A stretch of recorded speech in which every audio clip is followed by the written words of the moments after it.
Hi guys, I hope you're all doing great.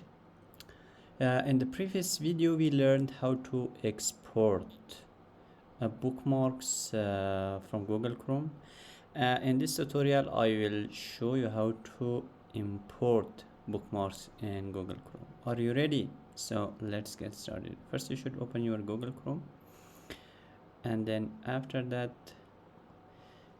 click on three dots as you can see here. Okay, and then after that you should choose bookmark and list and select bookmark manager.